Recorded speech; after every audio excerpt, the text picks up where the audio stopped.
União Soviética, a outra superpotência do século XX. A maior nação que o mundo já viu. Seu vasto céu continua a ser testemunha de milhares de avistamentos de OVNIs, mas o regime soviético é famoso por seu sigilo. A União Soviética tinha motivos para não querer conversar com as pessoas sobre extraterrestres. Muitos destes encontros alienígenas tiveram consequências potencialmente mortais para o mundo inteiro. Nós abrimos a cortina de ferro para investigar 50 anos de eventos ufológicos soviéticos em alienígenas. Há um esforço global em andamento. Arquivos secretos escondidos do público por décadas, detalhando cada encontro com extraterrestres, agora vêm a público. Estamos prestes a revelar a verdade sobre estes documentos confidenciais. Descobrir o que o governo não quer que você saiba. Este é o Alienígenas, expondo os maiores segredos do planeta Terra. Dawnegorsk, 29 de janeiro de 1986. Localizada a milhares de quilômetros a leste de Moscou, esta pequena cidade mineradora está prestes a testemunhar um evento que irá chocar a comunidade ufológica. Centenas de pessoas assistem espantadas quando uma bola de fogo corta o céu e cai em uma montanha próxima. A notícia deste avistamento em massa se espalhará além das fronteiras dos países, abrindo os olhos do mundo para décadas de relatos ufológicos desconhecidos anteriormente. Arquivo confidencial. O caso Roswell russo. Uma multidão logo se reúne no local da queda, onde descobre uma cratera queimada de 3 metros de diâmetro, cercada por um campo de destroços formado por contas de metal. Autoridades do governo chegam à cena e coletam amostras do estranho material que logo são enviadas aos maiores cientistas soviéticos para a análise. Eles ficam espantados com a descoberta. As contas de metal são diferentes de tudo o que eles já viram na história da ciência. Os 3 centros acadêmicos soviéticos e 11 institutos de pesquisa analisaram o material dessa queda de OVNI. A distância entre os átomos nesse material é diferente da do de ferro comum. As ondas de radar não refletem nesse material. Os elementos do material podem desaparecer e novos podem aparecer quando ele é aquecido. Parece que um pedaço desapareceu completamente na frente de 4 testemunhas. Mas uma característica, acima de todas, deixa os soviéticos incrédulos. As contas apresentam propriedades antigravitacionais. A eles resta apenas uma resposta possível. Um relatório da CIA de 1989, tornado público, afirma que cientistas concluíram que o objeto que caiu era um veículo espacial extraterrestre construído por seres altamente inteligentes. Um jornalista americano alega ter pegado ilegalmente amostras do material para levar aos Estados Unidos. O jornalista americano George Knapp foi o único correspondente a ir até a União Soviética e pegar o material do acidente de Dawnegorsk, que agora muitas pessoas chamam, depois de tantos anos, de Roswell russo. É uma referência à famosa história da queda de um OVNI perto de Roswell, no Novo México, em 1947. A princípio, o incidente foi confirmado pelo exército americano somente para ser negado mais tarde em uma mudança de postura impressionante. Foi o evento que trouxe as conspirações do governo a respeito de OVNIs ao conhecimento público no Ocidente. No Oriente, os soviéticos tentariam uma política mais aberta em relação aos OVNIs. Em 1967, o primeiro grupo de estudo ufológico foi formado. Seus líderes foram à televisão estatal pedindo que o público divulgasse suas histórias de avistamentos e encontros alienígenas. A resposta foi surpreendente. Mas assim como os Estados Unidos, a União Soviética mudaria radicalmente de atitude ao tratar do assunto, dissolvendo o grupo de estudo após menos de um ano sem explicação nenhuma. Nos anos seguintes, os soviéticos mantiveram um código estrito de silêncio sobre o tema OVNIs. O que o grupo de estudo soviético descobriu para forçar o Kremlin a terminar o projeto repentinamente? O que estava escondendo? Como o encobrimento americano após Roswell, os oficiais soviéticos são rápidos para minimizar o evento de Dawnegorsk. Mas no fim dos anos 80, a União Soviética não é o mesmo estado difícil das décadas passadas. O novo secretário do Partido Comunista, Mikhail Gorbachev, conduzia uma era de glasnost, ou abertura. As pessoas não têm mais medo de falar sobre assuntos tabus como OVNIs. Na esteira do incidente de Dawnegorsk, a notícia de décadas de relatos de OVNIs soviéticos começou a se espalhar. E muitos deles tiveram consequências mortais. A seguir, a história apavorante do que pode ter sido a maior abdução da história soviética. A União Soviética foi testemunha de milhares de relatos de OVNIs durante sua existência, mas praticamente todos estes relatos foram destruídos ou perdidos para a história.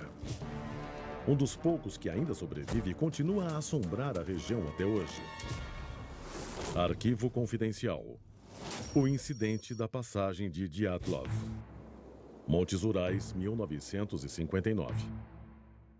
9 amigos embarcam em uma viagem para esquiar em um vale hoje conhecido como Passagem de Dyatlov. Todos eles têm experiência para sobreviver no clima extremo. Pouco depois do início da jornada, os Urais são atingidos por uma forte nevasca. Quando os esquiadores não conseguem chegar a seu destino, um grupo de busca é formado para localizá-los. O que é encontrado é digno de um pesadelo. Os resgatistas descobrem uma barraca gravemente danificada, sem ninguém em seu interior. No entanto, os pertences do grupo estão lá, incluindo câmeras e diários dos esquiadores. Uma análise revela que a barraca foi cortada de dentro para fora. Os resgatistas seguem um rastro de pegadas até a beira de uma floresta próxima, onde fazem uma descoberta sinistra. 5 corpos, vestidos apenas com roupas íntimas, congelados na neve. As evidências sugerem que eles estavam tentando voltar à barraca. O exame forense indica que todos morreram de hipotermia. Parece que o grupo embarcou em uma desventura bizarra, desorientado pelo frio intenso. Isso até que os corpos dos 4 esquiadores restantes são descobertos meses depois. A causa da morte lançará uma luz nova e sinistra sobre o caso. 2 dos corpos achados recentemente têm grandes fraturas no crânio e os outros 2 fraturas no peito. Uma mulher teve sua língua cortada. O relatório final sobre o incidente da passagem de Dyatlov é enviado para um arquivo secreto, onde fica guardado até os anos 90. Quando o arquivo finalmente é divulgado, documentos cruciais estão faltando. Os que restaram afirmam que as lesões fatais não poderiam ter sido causadas por outro ser humano e que altas doses de contaminação radioativa estavam presentes em algumas peças de roupa. O que levou 9 esquiadores a saírem de sua barraca e correrem nus em meio a uma nevasca? O que provocou a radioatividade em suas roupas? O que infligiu as terríveis lesões, incluindo a língua cortada? Muitas teorias foram consideradas, desde loucura provocada por hipotermia a um ataque do povo indígena Mansi. Durante a investigação, outro grupo de esquiadores se apresenta e revela ter visto esferas estranhas e brilhantes no céu na época do incidente. Apesar de tudo, as autoridades soviéticas afirmam que as mortes ocorreram devido a um infortúnio, citando a ausência de uma parte culpada. Mas muitos especialistas em ufologia apontam um encobrimento claro do governo de uma abdução alienígena mortal. Desse ponto em diante, o embargo à verdade começou a crescer. A União Soviética tinha motivos para não querer conversar com as pessoas sobre extraterrestres. Por que os soviéticos censurariam o relatório da passagem de Dyatlov? Por que o governo não avisou a nação sobre uma ameaça extraterrestre potencialmente fatal? O que o Kremlin tem a esconder? O incidente da passagem de Dyatlov ocorreu em um momento em que o sigilo poderia decidir o destino do mundo. No final dos anos 40, foi iniciada a Guerra Fria entre a União Soviética e a superpotência rival, os Estados Unidos. As duas nações começaram uma corrida perigosa por armas nucleares. No início dos anos 50, esquadrões de bombardeios B-52 americanos equipados com armas atômicas começam a fazer incursões militares sobrevoando o território soviético somente para retornar no último segundo. Para se protegerem desta ameaça, os soviéticos expandem sua rede de radares para detectar qualquer incursão a seu enorme espaço aéreo. Mas não demora muito para que as estações comecem a detectar mais do que bombardeios americanos. OVNIs começam a aparecer com uma regularidade crescente perto de instalações militares do país. É uma tendência alarmante que chegará ao auge no final da década. Arquivo confidencial. O incidente de Sverdlovsk. Sverdlovsk, Ucrânia, junho de 1959. O radar soviético detecta um OVNI se aproximando de uma instalação para testes nucleares. Militares fazem contato visual com um OVNI em forma de disco que começa a planar acima da base. Um caça é enviado para abordar a ameaça misteriosa, mas quando se aproxima, o disco voador assume uma postura evasiva, zigue-zagueando para fora de perigo em alta velocidade, mas voltando para sobrevoar a base militar. O impasse continua por 24 horas tensas, até que o OVNI desaparece sem aviso ou explicação. O incidente de Sverdlovsk enfatiza o perigo apresentado por OVNIs em uma época crítica da história. As superpotências rivais dão seus primeiros passos em um novo e vasto domínio. Mas nos bastidores, esta empreitada deixará as duas nações fazendo uma pergunta perturbadora. Já existe alguém no espaço? A seguir, os dois líderes mais poderosos do mundo tornam-se aliados diante de uma iminente ameaça alienígena. E OVNIs deixam o mundo à beira de um Armagedon. Vocês estão dando tudo! Raul Garcia, dribla 1, não passe.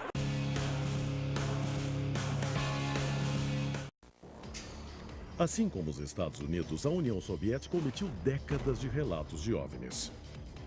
Muitos de seus arquivos contêm segredos mortais, mas de acordo com alguns especialistas, nos anos 60, os dois homens mais importantes do mundo fizeram uma tentativa sem precedentes para erguer o véu de sigilo que cercava os OVNIs. No fim, isso pode ter causado a ruína de ambos. We choose to go to the moon.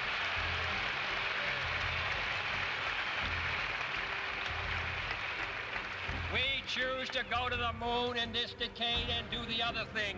Not because they are easy, but because they are hard. Because that goal will serve to organize and measure the best of our energies and skills. 1961. O presidente John Kennedy anuncia a intenção dos Estados Unidos de pousar um homem na Lua. Politicamente, é uma tentativa de acompanhar a União Soviética na corrida espacial. Mas muitos especialistas acreditam que, nos bastidores, a missão lunar incluía muito mais do que orgulho nacional. O real motivo pelo qual o presidente Kennedy quis mandar um homem para a Lua era ter ciência que, desse jeito, as divisões de segurança nacional dos Estados Unidos poderiam compartilhar informações sobre OVNIs. No início dos anos 50, o pessoal da Segurança Nacional sabia que existiam bases alienígenas na Lua. O presidente acredita que os soviéticos têm arquivos alienígenas confidenciais e suspeita que eles estejam trabalhando com tecnologia extraterrestre recuperada em sua base ultra-secreta em Kapustin Yar. Mas a CIA oculta as informações ufológicas mais delicadas do presidente. Kennedy percebe que o futuro da raça humana está por um fio. Ações imediatas são necessárias para evitar que a Lua caia em mãos inimigas, seja na de humanos ou em outras mãos. Ele decide usar a missão lunar para forçar a CIA a começar a compartilhar informações sobre OVNIs. Sem o conhecimento de Kennedy, Khrushchev também está preocupado com a atividade alienígena, o que leva a uma demonstração de confiança inédita entre os dois rivais globais. 12 de novembro de 1963. O premier soviético Nikita Khrushchev combinou com o presidente Kennedy que a União Soviética e os Estados Unidos iam mandar missões conjuntas à Lua. E parte desse acordo exigia que as agências de inteligência, tanto da União Soviética quanto dos Estados Unidos, iam dividir todas as informações sobre OVNIs. Mas apenas 2 dias depois que os dois líderes entram em acordo, o impensável acontece. Kennedy é assassinado em Dallas. E menos de um ano depois, Khrushchev perde seu cargo. Terá sido uma coincidência? Ou esta sequência de eventos está ligada de alguma maneira ao acordo secreto dos dois líderes para dividir informações ufológicas? Alguém ou alguma coisa orquestrou sua perda de poder? Nos anos seguintes, as duas superpotências rivais serão alvo de uma perigosa interferência alienígena. Mas não no espaço. Em março de 1967, um OVNI aparece acima do depósito de armas nucleares dos Estados Unidos na base aérea Malmstrom, em Montana, deixando as ogivas inoperáveis. É o primeiro de uma série de incidentes em que instalações de armas nucleares são alvos de OVNIs. Um evento deixará o mundo à beira de uma guerra nuclear. Arquivo confidencial. O incidente de Usovo. Usovo, 4 de outubro de 1982. Testemunhas relatam luzes estranhas no céu acima de uma base de mísseis nucleares. Elas se lançam para frente e para trás em uma série de movimentos ofuscantes. De repente, o painel de controle da base ganha vida. Em um depoimento, o Major M. Davidovich Kataman mais tarde diria que viu uma iluminação espontânea de todos os painéis. Complexos códigos de lançamento são inseridos por mãos invisíveis. Os mísseis estão sendo preparados para o disparo. Por 15 segundos de parar o coração, o pessoal da base assiste impotente enquanto o mundo se equilibra à beira do Armagedon. Então, tão repentinamente quanto a sequência de lançamento começou, o sistema desliga e as luzes do lado de fora desaparecem. A questão é, por que os alienígenas estavam mexendo com os maiores arsenais nucleares do mundo durante a Guerra Fria? O ufólogo John Greenwald acredita que não há respostas fáceis. Vamos supor que os extraterrestres realmente apareceram perto das instalações militares. Nós temos que nos perguntar por quê. Existe uma mensagem nisso? Mas eu acho que, em relação a tentar desarmar nossa tecnologia militar, ou botar medo, porque nossa tecnologia militar não é nada comparada ao que eles têm, eu acho que não precisam fazer isso. Greenwald acredita que se os extraterrestres estão aqui, não é para nos dar uma lição ou fornecer respostas fáceis. Mas somente sua presença pode nos forçar a começar a questionar nossas diferenças insignificantes. E se alienígenas estiverem monitorando o nosso progresso, isso pode significar a diferença entre um contato pacífico com a humanidade e a destruição do planeta Terra. Versão brasileira, Vox Mundi.